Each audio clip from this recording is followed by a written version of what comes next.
Hello kids, आज हम non cytoplasmic inclusion vacuole से स्टार्ट करेंगे। देखिए, हमने कहा it's a non cytoplasmic inclusion.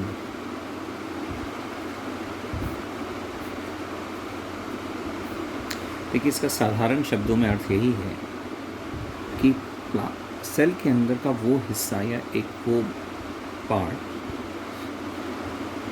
जहाँ पे साइटोप्लाज्म नहीं मिलेगा। ठीक है। और शेप में एक जनरल हम शेप इनके साथ एक सर्कुलर शेप को एसोसिएट करते हैं कि ये वैक्यूल्स जो हैं ये सेल्स में सर्कुलर और हॉलो स्ट्रक्चर्स होते हैं। देखिए, एक चीज़ ये है कि कहाँ नहीं मिलते, ये डिवाइडिंग सेल्स में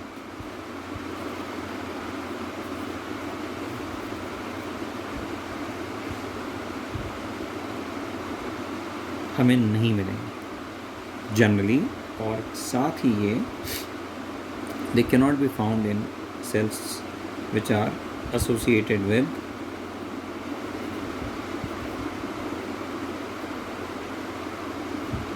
food storage.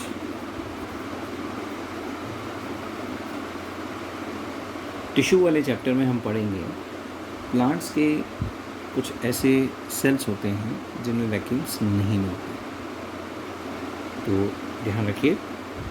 तो इसकी कंटिन्यूटी हम नेक्स्ट चैप्टर में भी देखते हैं। अब देखिए, पहली बात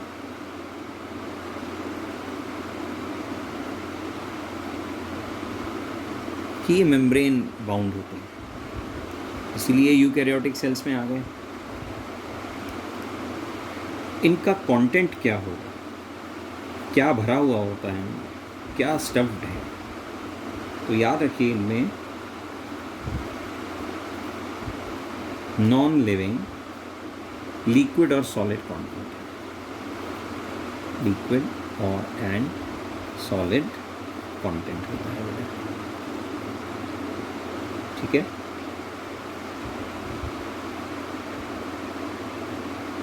तो क्या ये सिर्फ प्लांट सेल्स में मिलते हैं या एनिमल सेल्स में? दोनों में मिलेंगे।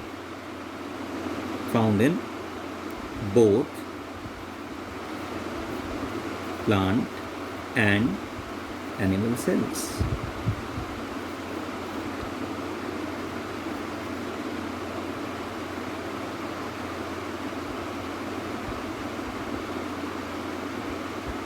देखिए, यंग प्लांट सेल और एनिमल सेल में young plant cell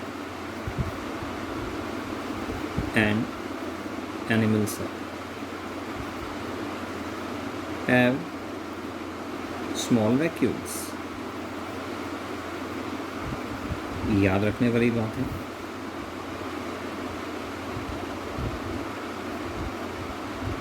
mature plant cell में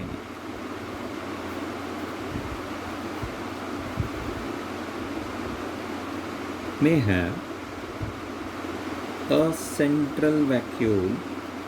सेंट्रल इसकी लोकेशन से हम सेंट्रल कह रहे हैं इसे, occupying up to 90% volume of the cell.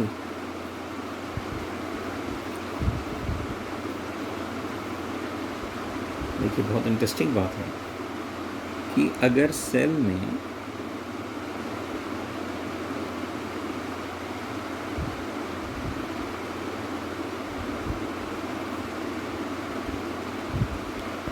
Vacuum का साइज बड़ा है तो बताइए न्यूक्लियस और बाकी सेल ऑर्गेन्स कहाँ हैं? Of course they are pushed towards the cell membrane, towards the outer side और टुवर्ड्स द पेरिफेरी। तो ये सेंट्रल वैक्यूल हो गई और इसके बाहर सारा साइटोप्लाज्म और उसमें उसके ऑर्गेनेल्स होते हैं। इवन न्यूक्लियस को भी एक पर्टिकुलर कॉर्नर में शिफ्ट होना पड़ता है।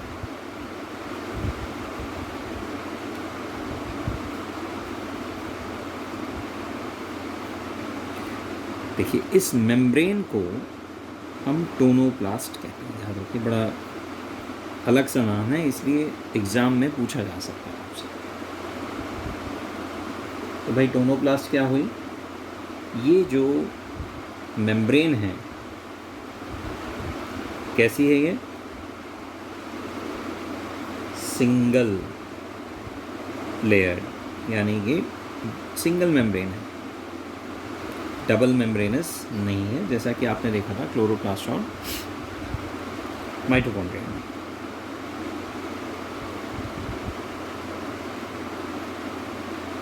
अब देखिए सिंगल मेम्ब्रेन है, बनती किससे, वही लाइपोप्रोटीन्स, याद रखिए लाइपोप्रोटीन्स हमें मिलते हैं।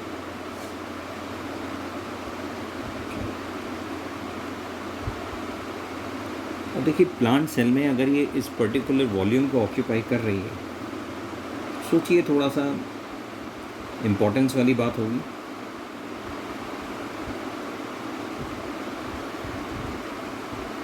अब कई बार एक वर्ड एसोसिएट भी किया जाता है, जो इसके अंदर फ्लूइड है उसको हम सेल सैप भी बोल देते हैं।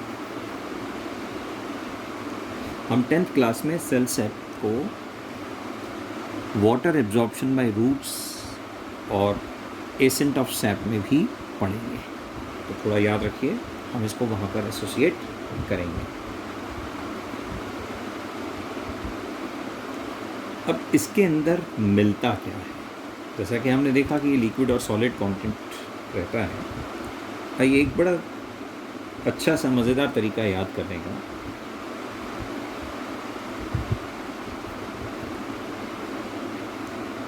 पासो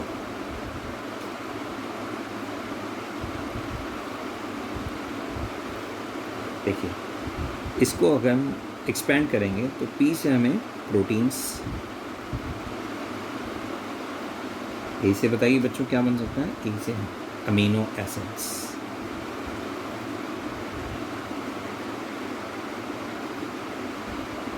एस से हम शुगर्स, और दूसरे एस से क्या बनेगा, सोचिए थोड़ा सा, एक मिलता जुलता सा शब्द है। हम अपने लेमनेड में और क्या डालते हैं, शुगर क्या, यस सॉल्ट्स, लेकिन वो वाला सॉल्ट नहीं, और बहुत अलग तरीके के सॉल्ट्स होते हैं जो यहाँ पे मिल सकते हैं। और O स्टैंड्स फॉर, याद रखिए बेटा, ऑर्गेनिक एसिड्स।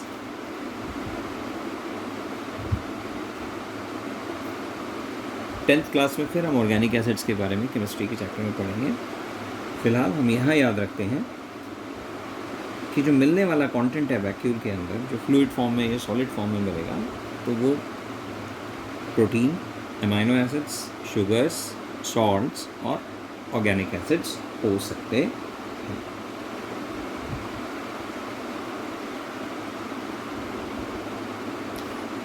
आपको याद है अमीबा में फूड वैक्यूल बनता है,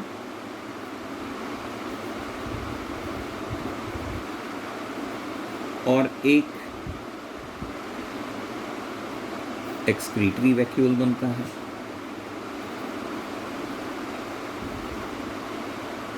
तो इस वैक्यूल सिस्टम को हम न्यूट्रिशन और एक्सक्रीशन से भी जोड़ के देख सकते हैं, खासकर यूनिसेलुलर ऑर्गेनिजम्स में। इनके अलावा देखिए वैक्यूल्स के अंदर कई बार एक्सक्रीटरी प्रोडक्ट्स भी प्लांट्स संभाल के रखता है।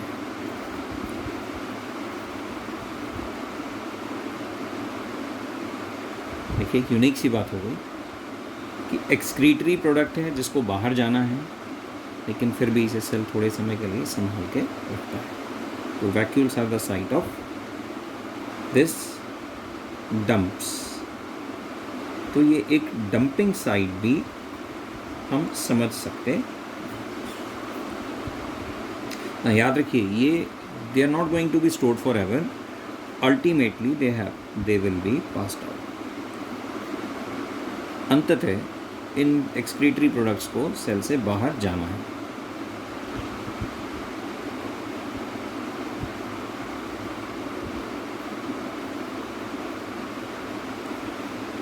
प्लांट्स में ये इसकी ज़रूरत होती है, जैसा कि मैंने आपको बताया था कि वाटर एब्जॉर्प्शन, तो हम यहाँ लिख सकते हैं उसको, it is required in osmotic absorption of water.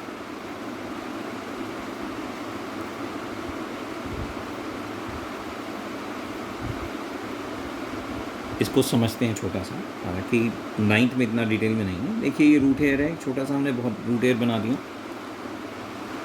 ये बहुत सारे सॉइल के पार्टिकल्स हैं, इसके बीच में जो वाटर के मॉलिक्यूल्स हैं वो ऑस्मोटिक प्रेशर की वजह से रूट हेयर के अंदर जाते हैं, और ये प्रोसेस या ये फिनोमेना, ये एक्टिविटी जो है ये कॉन्टीन्यूसली चलती रहती है, राइट। और याद रखिए ये ऑस्मोटिक एब्जॉर्प्शन जो है रूट्स में, ये प्लांट्स में 24 आवर्स चलने वाली प्रोसेस है। तो बच्चों हमने यहाँ देखा वैक्यूल्स की प्रेजेंस, उनका स्ट्रक्चर और उनके फंक्शंस क्या हैं। आई होप आप सबको थोड़ा सा अच्छे से कॉन्सेप्ट क्लैरिटी हुई होगी। आपके कोई भी क्वेश्चंस हैं वैक्यूल्स के रिगार्डिंग तो वो आप पूछ सकते हैं कमेंट बॉक्स में। Thank you.